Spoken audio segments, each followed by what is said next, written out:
मसीह में मेरे प्यारे भाइयों, यहोवा का धन्यवाद करना भला है।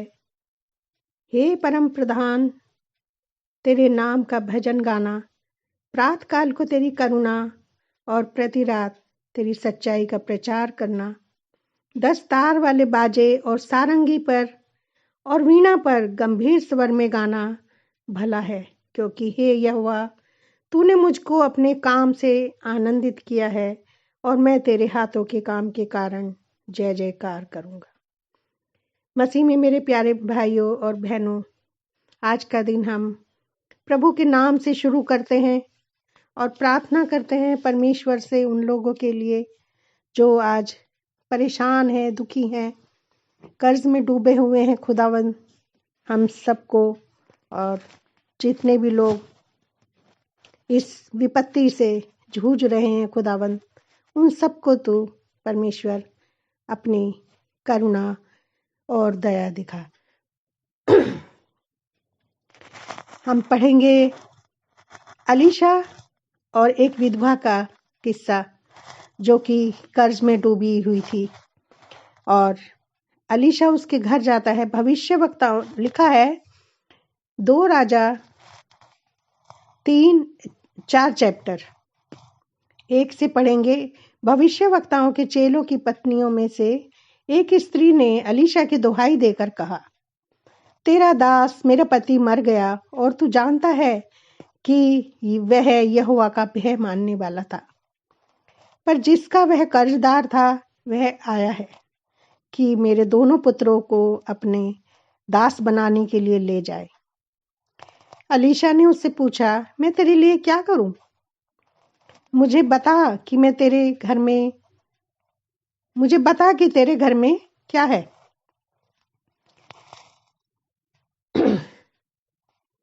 उसने कहा, तेरी दासी के घर में 1 हांडी तेल को छोड़ और कुछ नहीं।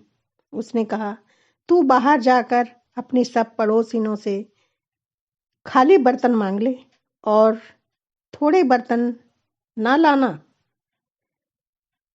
यानी थोड़े बर्तन मत लाना, जितने भी ला सकती है उतने लेके आ जा। फिर तू अपने बेटों समेत अपने घर में जा और द्वार बंद करके इन सब बर्तनों में तेल उंडेल देना और जो भर जाए उन्हें अलग रखना। तब वह उनके पास से चली गई और अपने बेटों समेत अपने घर जाकर द्वार बंद किया। तब वे तो उसके पास बर्तन लाते गए और वह उंडेलती गई। वाह, क्या बात है! परमेश्वर की महिमा हो। जब बर्तन भर गए तब उसने अपने बेटों से कहा, मेरे पास एक और बर्तन लिया। उसने कहा, और बर्तन तो नहीं रहा। तब तेल रुक गया। तब उसने जाकर परमेश्वर के भक्त को यह बता दिया और उसने कहा, जा तेल बेचकर ऋण भर दे और जो रह जाए उससे तू अपने पुत्रों सहित अपना निर्वाह करना। यस हमारे भाइयों और बहनों, जैसे कि इस स्टोरी में हम देखते हैं, ये स्टोरी नहीं है, ये सत्य घटना है। और आज भी जब हम परमेश्वर के साथ चलते हैं तो परमेश्वर हम में से किसी को भी अनाथ नहीं छोड़ता है। वो हमारे लिए किसी ना किसी की सहायता भेजता जरूर है। बस हमें पेशेंस रखना होता है और सब्र करना होता है, क्योंकि लिखा है कि जो अंत तक धीरज धरे रहेगा उसी का उद्धार होगा। तो हे मेरे प्यारे भाइयों बहनों, इसमें घबराना मत और परेशान मत होना, व्याकुल मत होना। मैं जानती हूँ, मैं समझती हूँ कि आप लोग किस कदर ऐसा समय हम भी काट रहे हैं खुद, लेकिन हमने आशा नहीं तोड़ी। आशा तोड़नी भी नहीं चाहिए। मन व्याकुल जरूर होता है, बेचैन होता है, डर लगता है, भयभीत हो जाते हैं, लेकिन जब हम परमेश्वर का हाथ पकड़े रहते हैं तो हमें कोई भी विपत्ति छूने नहीं पाती। हमारे पास से वो निकल जाती हैं। और हम लोग जब क्योंकि परमेश्वर ने क्या कहा है कि जब तू आग से होके गुजरे तो मैं तेरे साथ हूँगा, और जब तू जल से होकर गुजरे तो तुझे कोई हानि ना होगी। मेरे प्यारे भाई और बहनों, उसी तरह से परमेश्वर, जब हम भी एक लकड़ी की तरह हमें भी जलाया जाता है, हमें आजमाया जाता है और दुखों की भट्टी में परख कर हमें शुद्ध और पवित्र बनाया जाता है। उसके लिए हमें बहुत दुख उठाना पड़ता है। इसलिए परेशान ना हो, दुखी ना हो। परमेश्वर हम सबकी आशा को जरूर पूरी करेगा, क्योंकि परमेश्वर कहता है कि मेरी कल्पनाएं तुम्हारे लिए हानि की नहीं बल्कि भलाई की है। इसलिए परमेश्वर की तरफ देखते रहें और परमेश्वर से प्रार्थना करते रहें, क्योंकि प्रार्थनाओं में वो शक्ति है जो हम सबको जीवन देती है और हमारे सारे कार्य पूरे होते हैं।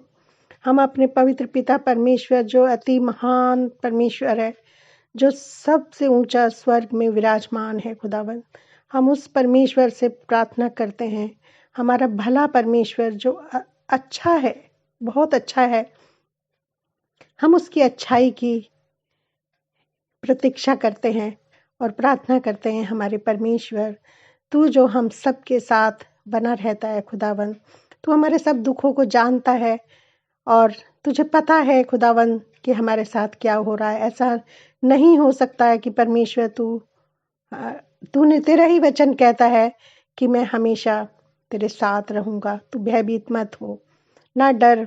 हे हमारे खुदावंद खुदा, राजाओं के राजा मेरे परमेश्वर, तू हम सब पर अपनी करुणा और अपनी दया को भेज कि सब जितने भी लोग कर्ज में डूबे हैं, ये परेशान हैं, हम भी परेशान हैं खुदावंद, और परेशानी में इनके मन में बुरे ख्याल आते होंगे और बुरी कल्पनाएं आती होंगी। हे मेरे पिता परमेश्वर, इनको शांति दे, मन की शांति दे खुदावंद। तू शांति देने वाला परमात्मा है, परमेश्वर है। हमारे परमेश्वर, तू सब पर तेरी दया करुणा को बरसा परमेश्वर, तेरा अनुग्रह सब पर होने पाए और इनको हर दुख से, हर पीड़ा से बाहर कर खुदावंद। जो तेरे विश्वासी हैं, जो तुझ पर विश्वास करके आज इस प्रार्थना को सुन रहे हैं परमेश्वर, उन सब का भला कर, अपनी भलाई और करुणा को उनको दिखा, अपने आश्चर्य कर्म से उनको भर दे, क्योंकि तू आश्चर्य कर्म करने वाला है परमेश्वर। जो हम सोचते भी नहीं तू वो कर देता है परमेश्वर, और तेरे बाड़े में जो भी बैठा रहता है परमेश्वर, वो हमेशा सुरक्षित रहता है खुदावन, क्योंकि लिखा है, जो परम प्रधान के छाए हुए स्थान में बैठा रहे वह सर्वशक्तिमान की छाया में ठिकाना पाएगा। हे हमारे भले परमेश्वर, तू सदा हमारे साथ रहे, हम में बना रहे, हम सब में, लोगों में, जितने भी हम यहाँ इकट्ठे हैं प्रार्थना को सुन रहे हैं, हम सब परमेश्वर तेरे दीदार